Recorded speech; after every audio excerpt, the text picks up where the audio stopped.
Bismillah wa salatu wa salam ala rasulillah. Assalamu alaikum wa rahmatullah.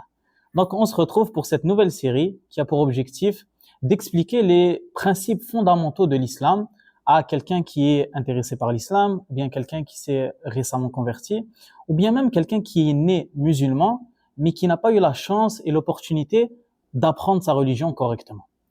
Donc, on va vraiment focuser sur les notions essentielles de l'islam. Et la notion qu'on a choisie pour l'épisode d'aujourd'hui, c'est la connaissance d'Allah subhanahu wa ta'ala. Qui est Allah? Pourquoi? Parce que le musulman est quelqu'un qui adore Allah. Mais avant de rentrer dans cette adoration, on doit d'abord savoir qui est-ce qu'on adore. Donc, c'est pour ça qu'on commence d'abord avec la connaissance d'Allah subhanahu wa ta'ala, et c'est la science la plus importante lorsqu'on apprend l'islam. Et d'ailleurs, le Coran parle énormément de qui est Allah. Donc, il y a beaucoup de versets dans le Coran qui nous apprennent des choses sur Allah, et aussi d'autres versets qui nient des choses fausses sur Allah. Parce qu'on doit savoir ce que Allah est, et aussi ce qu'il n'est pas. Très bien. Donc, on va se lancer directement dans l'apprentissage de qui est Allah subhanahu wa ta'ala. Mais juste avant, lorsqu'on apprend à connaître Allah, il faut garder en tête que il ne faut pas le voir en fait comme une rencontre d'une nouvelle personne. Car Allah, qu'on en était conscient ou pas, a toujours été là dans notre vie. C'est lui qui nous a créés, il nous a protégés d'énormément de maux dans notre vie, c'est lui qui nous guide, et donc il a toujours été présent, qu'on en soit conscient ou pas. C'est pourquoi il y a beaucoup de convertis qui décrivent, lorsqu'ils se convertissent à l'islam, plutôt un sentiment de réunion, un sentiment de retour. Et donc Allah, c'est comme s'il l'avait toujours connu, et c'est pas comme s'il rencontrait quelqu'un de nouveau. Donc, sur ce, on va utiliser comme support pour apprendre à connaître Allah subhanahu wa ta'ala une sourate courte du Coran al-Karim, sourate al-Ikhlas, qui est une sourate qui est courte et qui explique de manière concise qui est Allah. Donc sur ce, on commence directement après a'udhu billahi minash shaitanir rajim, bismillahir rahmanir rahim, qul huwa Allahu ahad, dit il est Allah l'unique. Donc la première notion qu'on a ici, c'est l'unicité d'Allah. Le fait que Allah est un.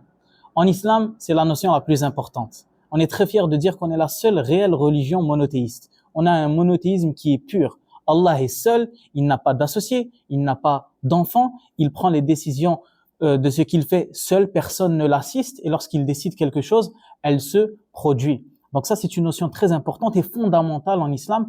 Allah est unique, très important. Donc, قُلْ هُوَ اللَّهُ أَحَدٌ Allahu Samad. Allah Al-Samad, c'est-à-dire Allah l'absolu. L'absolu, cela veut dire que Allah n'a besoin de personne. Allah n'a besoin de personne, il est autosuffisant. Il se suffit à lui-même, mais à l'inverse, la création, toute la création, sans exception, a besoin d'Allah subhanahu wa ta'ala. Donc Allah est l'absolu, et en tant qu'être humain, ça nous demande de l'humilité. Il faut être humble pour accepter notre dépendance à Dieu, notre dépendance à Allah. Certains refusent de l'accepter, même s'ils refusent de l'accepter, ça reste vrai. Le fait qu'ils sont dépendants de Allah. On peut pas faire un pas sans Allah subhanahu wa ta'ala. On a besoin de Dieu, on a besoin d'Allah. Et donc c'est pour ça qu'ici, Allahu Samad. Lam yalid wa lam yulad. Il n'enfante pas et il n'a pas été enfanté. Donc ici, tout à l'heure, on avait dit que le Coran, entre autres, nie des choses fausses qui sont dites sur Allah subhanahu wa ta'ala. Entre autres, une des choses fausses qui est dite sur Dieu, sur Allah, c'est le fait qu'il aurait des enfants. C'est dit par plusieurs religions. Mais ici, en islam, on nie complètement cette notion. Dieu n'est pas comme nous, Allah n'est pas comme nous, il n'a pas d'enfants, il n'enfante pas.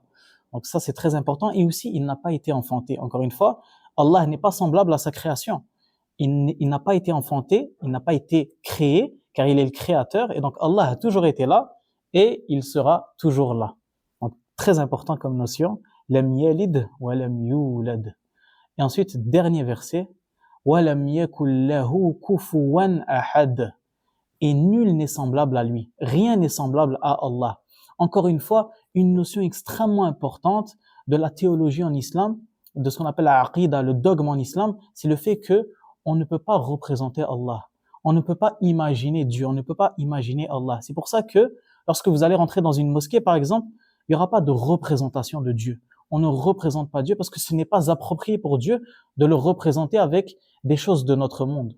Et non plus, on ne peut pas représenter Dieu dans notre imagination. Pourquoi? Parce que bien que dans notre imaginaire, on peut penser à des choses qui n'existent pas, ça reste qu'on assemble des choses qui existent dans le monde qu'on connaît pour créer cette nouvelle idée. Par exemple, un centaure, j'ai pris un cheval, un humain, je les ai combinés ensemble, on a un centaure. Mais j'ai pris deux choses qui existent, c'est-à-dire un cheval et un être humain. Sauf que pour imaginer Dieu, on ne peut pas prendre des choses qui existent, car Dieu n'est semblable à rien dans l'univers. Dieu n'est pas créé, il est différent de toute sa création. Donc c'est pour ça qu'en islam, on n'imagine pas Dieu et on ne le représente pas. وَلَمْ يَكُنْ لَهُ كُفُوًا أَحَدٌ. Rien n'est semblable à lui. Très bien. Donc là, c'était sourate al-Ikhlas cette sourate nous a appris plusieurs choses sur Allah et des caractéristiques envers Allah, mais propres à Dieu. Maintenant, ce qui nous intéresse, c'est comment Allah interagit avec sa création. Comment il interagit avec nous, ses serviteurs.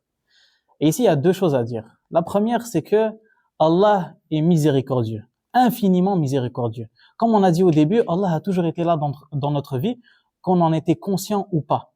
Il nous a créés, il s'est assuré de notre santé, de notre subsistance, et entre autres, il nous guide vers l'islam, la vérité, ce qui est le plus beau cadeau.